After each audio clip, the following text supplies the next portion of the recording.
I love this controller. I absolutely love the Sega Genesis, or maybe the Sega Mega Drive from where you're from. It was the first console I ever purchased with my own money. I delivered papers when I was 12 years old and saved up enough money to buy my own Sega Genesis. I have a lot of love for this system. During the console wars, they were like Sega, Nintendo. Well, I had both, and I would go through phases where I'd play a whole lot of Sega, then a whole lot of Nintendo, and back to a whole lot of Sega. So I played my fair share of a lot of games for the Sega Genesis. So if you were all about Nintendo back in the day, and you're like, you know what, I've played all the Nintendo games, Sega, impress me. What do you got? Here are 15 great games, I think, for the Sega Genesis. And naturally, this is assuming you've already played Sonic, you already know about Streets of Rage. These are going to be some other games that maybe you've looked over in the past. The very first game I want to talk about is probably my favorite game for the Sega Genesis, and that's Haunting, starring Poltergeist. And especially this day and age, you may have skipped over this title because it's from EA, but trust me, this is back when EA was like awesome. So in this game, you play a specter, I suppose, a ghost, if you will, and you're trying to scare this family out of their house. It's their mom, the dad, and the bratty brother and sister. You do so by inhabiting items throughout the house. Whatever room they're in, you're trying to scare them enough so they leave the room. And you do that basically by possessing these items. You can just jump into them, you jump back out, and they will work their magic. Sometimes they do it automatically, and sometimes you have control over what's going on with that item that you're possessed, or possessing. You just really keep on jumping into everything, and by doing so, it uses up your ectoplasm. Now when you scare them enough that they run out of the room, they leave more ectoplasm for you so you can refill your meter. With any luck, you'll actually scare them enough to leave the house, and along the way, if you do run out of ectoplasm, which will happen, then you'll go back to, like, the netherworld, if you will, the underworld. And this will give you a chance to refill your ectoplasm. And there's also enemies in here. Now, this is the area that you will actually lose lives. But simple enough, you just go through, collect what you will, and you're back in the house scaring this family some more. It's so fun, it's so creative, it's fun to see what you can possess and what happens to that item when they do. Huge fan of this game. It's called Haunting, starring Poltergeist, and it's available for your Sega Genesis or Sega Mega Drive. Because it's the 90s, we have Skitchin', which is all about rollerblading. How old am I? I'm going to tell you about rollerblading. Rollerblading was basically like ice skating on the street. Instead of having roller skates with the 4 wheels on the side, you have 4 wheels right down the middle. So it's like wearing ice skates, but instead of having a blade, it's skates. It's 4 wheels. It's rollerblading. It was a thing in the 90s. It's a little like Road Rash, a little like that ESPN Extreme Downhill Challenge or whatever that was for the PlayStation 1. But in this race, the skitchin' part of it to get to the front of the line is you can actually grab onto the back of these vehicles and they will pull you along to get the upper hand here. Now, other than that, you just kind of got to punch your way to a victory here. But the fun of this game was you were skating along, you can grab onto the back of cars and stuff like that. I thought that was so fun. And this is still a fun game to play today, too. If you're looking for a game with tude, you gotta check out Skitchin'. Hey, maybe your attitude is all about saving the earth, and that's fine. We have Awesome Possum just for you. This is Awesome Possum, Kick Dr. Machino's Butt, is the actual name of this game. And it's kind of like your Sonic, kind of like your Bubsy. Oh my god, I'm gonna compare it to Bubsy. But it has an environmental theme to it. So you take Bubsy and you take Fern Gully, and then you have Awesome Possum. Again, this was back during a time when games had to have that mascot type character, and hey, if this guy's saving the earth, you can't fault that, right? The enemies in this game are going to be anti-earth. You see that guys with chainsaws and whatnot. So, fun little platformer, cutie, cartoony platformer. However, it has a great message behind it. And in between levels, you have to take a test. What? Well, that's kind of weird. It's not going to fault you one way or another. Well, I lost this one. But yeah, check out Awesome Possum if you would. The most Legend of Zelda-y game for the Sega Genesis is going to be Crusader of Sinti. It's also getting up there to be like the most valuable game too. And again, if you love the Legend of Zelda series, this is the one that you want to play for sure. Great color, fun music, excellent animation, especially for Sega Genesis.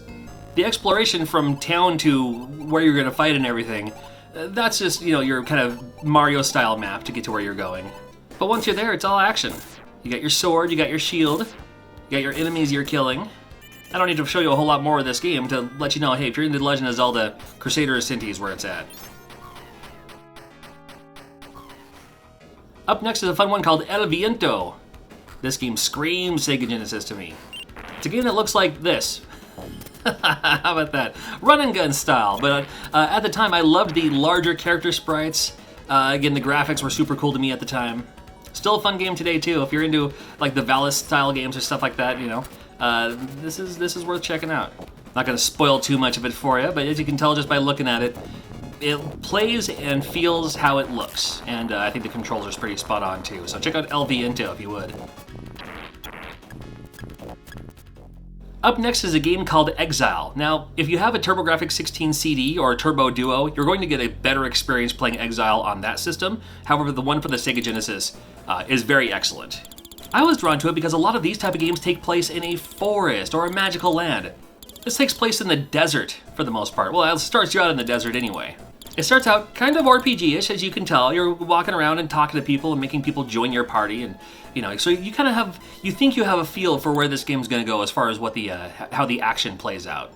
But then the battle system itself is a side-scrolling action game. You're hacking people with your sword. You got your shield. You can use magic later on. I mean, even like how this looks, it reminds me of Ys 3, and there's nothing wrong with that. I love the Ys series.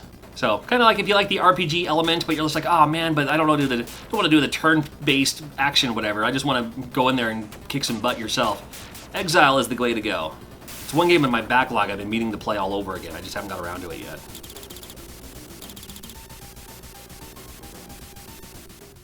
Well, we haven't talked about a shoot 'em up yet, and this is the first on this list. This is Biohazard Battle. I like it because you're playing as like a giant beetle. But beetles aside, it plays as a fantastic horizontal shooter. Quick moving, action-packed, love the graphics in this one, love the moving elements on screen, and from what I tell, no slowdown. Plenty of power-ups along the way too, so whatever fits you best. If you like the homing missiles, you like the bigger shots, the more powerful weapons, you choose how you want to play this game yourself.